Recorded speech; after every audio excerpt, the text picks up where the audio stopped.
Nauči me, Gospodine, da se Tvoga držim zakona i čuvat ću ga svim srcem. Aleluja, aleluja, aleluja.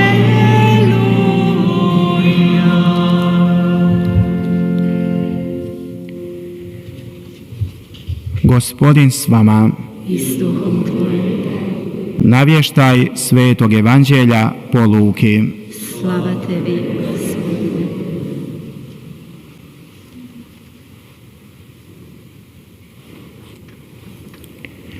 U ono vrijeme reče Isus svojim učenicima: nije moguće da ne dođu sablazni, no ja onome po kom dolaze. Je li s mlinskim kamenom o vratu strovaljen u more, korisnije mu je nego da sablazni jednoga od ovih malenih. Čuvajte se. Pogriješi li tvoj brat, prekori ga. Ako se obrati, oprosti mu. Pa ako se 7 puta na dan ogriješi o tebe i 7 se puta obrati tebi govoreći žao mi je, oprosti mu. Apostoli zamole Gospodina: umnoži nam vjeru. Gospodin im odvrati: da imate vjere koliko je zrno gorušičino, rekli biste ovom dudu: iščupaj se s korijenom i presadi se u more, i on bi vas poslušao. Riječ Gospodnja. Slava tebi, Kriste. Po evanđeoskim riječima neka se izbrišu grijesi naši.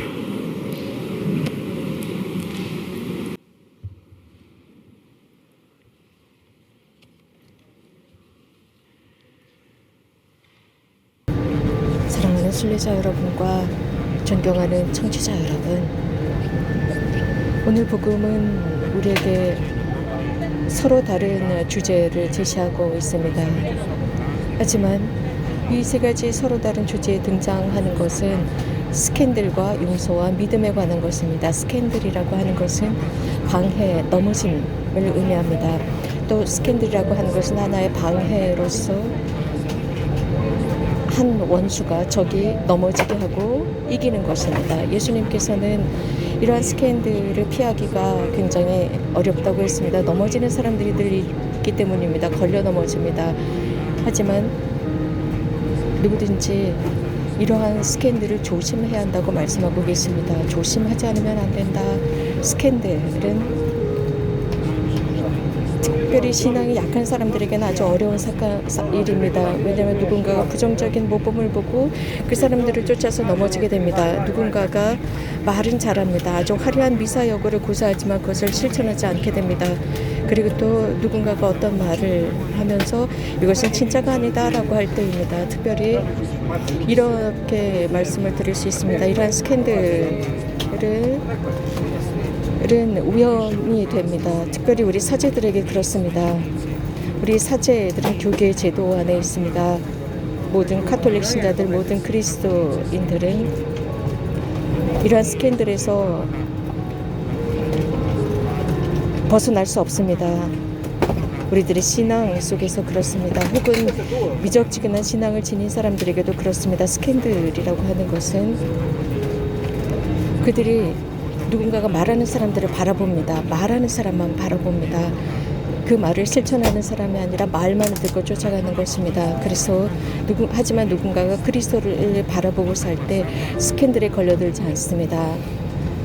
이러한 시련이 있다 할지라도 넘어지지 않습니다. 하지만 우리 모두가 힘차게 앞으로 나가야 하는 것은 우리가 말하는 그것을 실천하는 것입니다.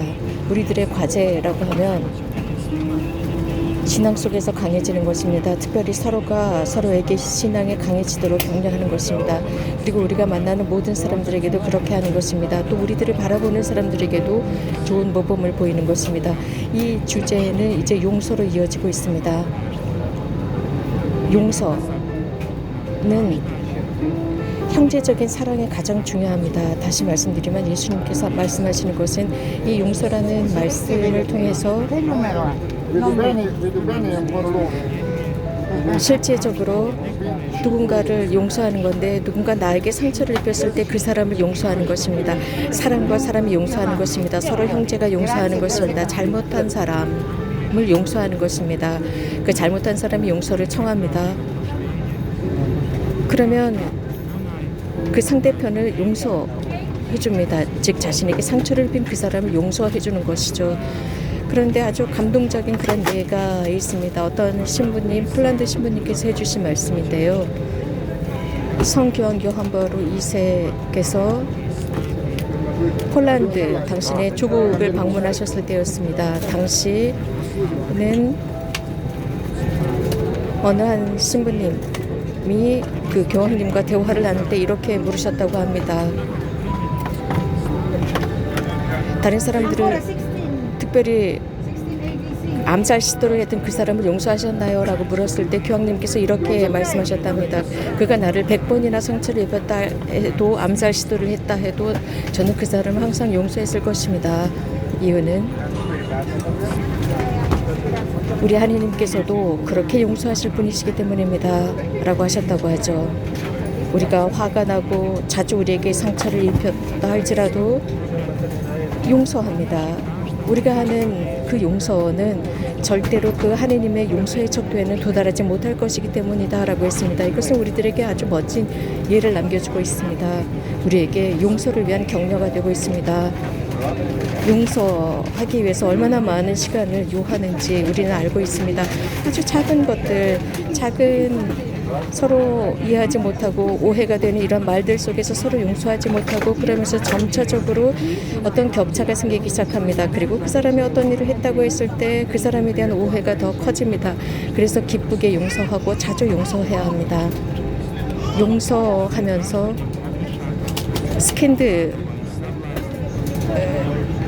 하는 것은 점차 약해질 수 있습니다. 형제는 서로가 서로에게 재판관이 되는 것이 아니라 형제가 되는 것입니다. 이웃을 위한 형제입니다. 이 모든 것은 세 번째 주제로 넘어갑니다. 그 세 번째 주제라고 하는 것은 우리의 더불어서 예수님께서 말씀하시는 믿음, 신앙입니다. 이 믿음은 한 번 주시고 끝나는 것이 아닙니다. 그 신앙은 탄생하고 성숙합니다. 또 사라질 수도 있습니다. 예수님께서 이 신앙에 관해서는 이미지를 통해서 비유를 통해서 우리들에게 말씀하십니다. 그래서 작은 겨자씨에 관해서 비유하고 있습니다. 작은 겨자씨는 약과 같습니다. 그런데 이 겨자씨, 아주 작은 겨자씨를 뿌렸을 때 그 겨자씨는 자라기 시작합니다.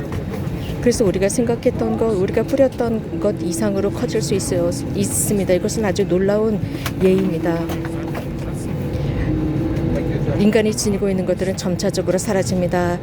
그러나 땅에 뿌립니다. 그것이 죽었을 때 그것은 결코 죽고 없어지는 것이 아니라 생명을 잉태하고 있습니다. 생명을 품고 있기 때문입니다. 이 세상에 식량이 얼마나 있느냐 이것이 아니라 정말 중요한 것은 우리가 땅에 얼마나 많은 것을 뿌리느냐입니다. 정말 많은 것을 뿌렸을 때 이 세상의 기아는 사라집니다. 또한 기아로 죽는 사람도 없어질 것입니다. 예수님은 말씀하십니다. 조그만 겨자씨만한 신앙이 얼마나 중요한지입니다. 우리들의 일상 속에서 이 겨자씨만한 신앙의 중요성입니다. 우리는 삶을 살아가면서 이 겨자씨, 작은 겨자씨였지만 크게 자랐을 때 그 뿌리는 깊게 뿌리를 내리고 있기 때문에 흔들리지 않는다고 했습니다. 그 땅 밑 끝까지 뿌리를 내린다고 했습니다. 그 나무는 크게 자랍니다. 우리들의 삶 속에서 어려움이 있습니다. 어려움이 있지만 하느님을 향한 신뢰를 가지고 계속 성숙합니다. 그리고 그분에게 완전히 순종하는 삶을 살아가는 것입니다. 형제자매 여러분, 가장 중요한 영웅주의는 사랑하는 것입니다. 보상을 바라지 않고 무조건 사랑하는 것입니다. 무조건적인 이 사랑은 가장 위대한 활동이 됩니다. 우리는 때때로 모든 것을 우리들의 힘으로 다 하려고 합니다. 우리들의 마음 안에 있는 그 작은 것들을 먼저 해야 합니다. 그러나 사람은 자신의 손으로 한 어떤 큰 것에 대한 척도에 관해서 좌우되는 것이 아니라 조금씩 걸어가더라도 자신의 마음 안에 있는 그 큰 것을 하는 것입니다. 조그만 겨자씨와 거대한 나무 사이의 차이점은 신앙은 작은 것이라는 것입니다. 그 작은 신앙은 위대하고 거대한 것도 넘어서는 것입니다. 이것은 또한 그 겨자씨를 통해서도 볼 수 있습니다. 사람이 자신의 마음속에 조그만 겨자씨만한 신앙이 있을 때 가장 큰 방해도 이겨낼 수 있습니다. 가장 큰 문제도 넘어설 수 있고 힘을 얻게 됩니다. 그래서 더 큰 문제가 오더라도 굳건한 사람이 됩니다. 그렇기 때문에 형제자매 여러분, 오늘 우리도 제자들처럼 주님께 청합시다. 주님, 저희들의 신앙을 성숙시켜 주십시오. 저희들의 믿음을 강하게 해 주십시오. 그래서 저희들의 희망을 당신께 두게 해 주십시오 라고 기도합시다. 우리들의 믿음이 우리들의 삶을 통해서 드러날 수 있도록 기도합시다. 우리들의 신앙을 성숙시켜 주셔서 신앙을 스캔들을 일으키지, 가능하면 스캔들을 일으키지 않고 또 우리들 안에 신앙을 더욱 성숙시켜 주셔서 용서가 잘할 수 있도록 해주십시오. 주님, 저희들의 신앙을 성숙시켜 주셔서 당신 안에서 평생 충실하게 살아가게 해주십시오. 평생을 살아가면서 참 복음의 그 말씀대로 살아가게 해주십시오. 그 말씀을 마음에 새기게 해주십시오. 아멘. 예수 그리스도를 찬미합시다.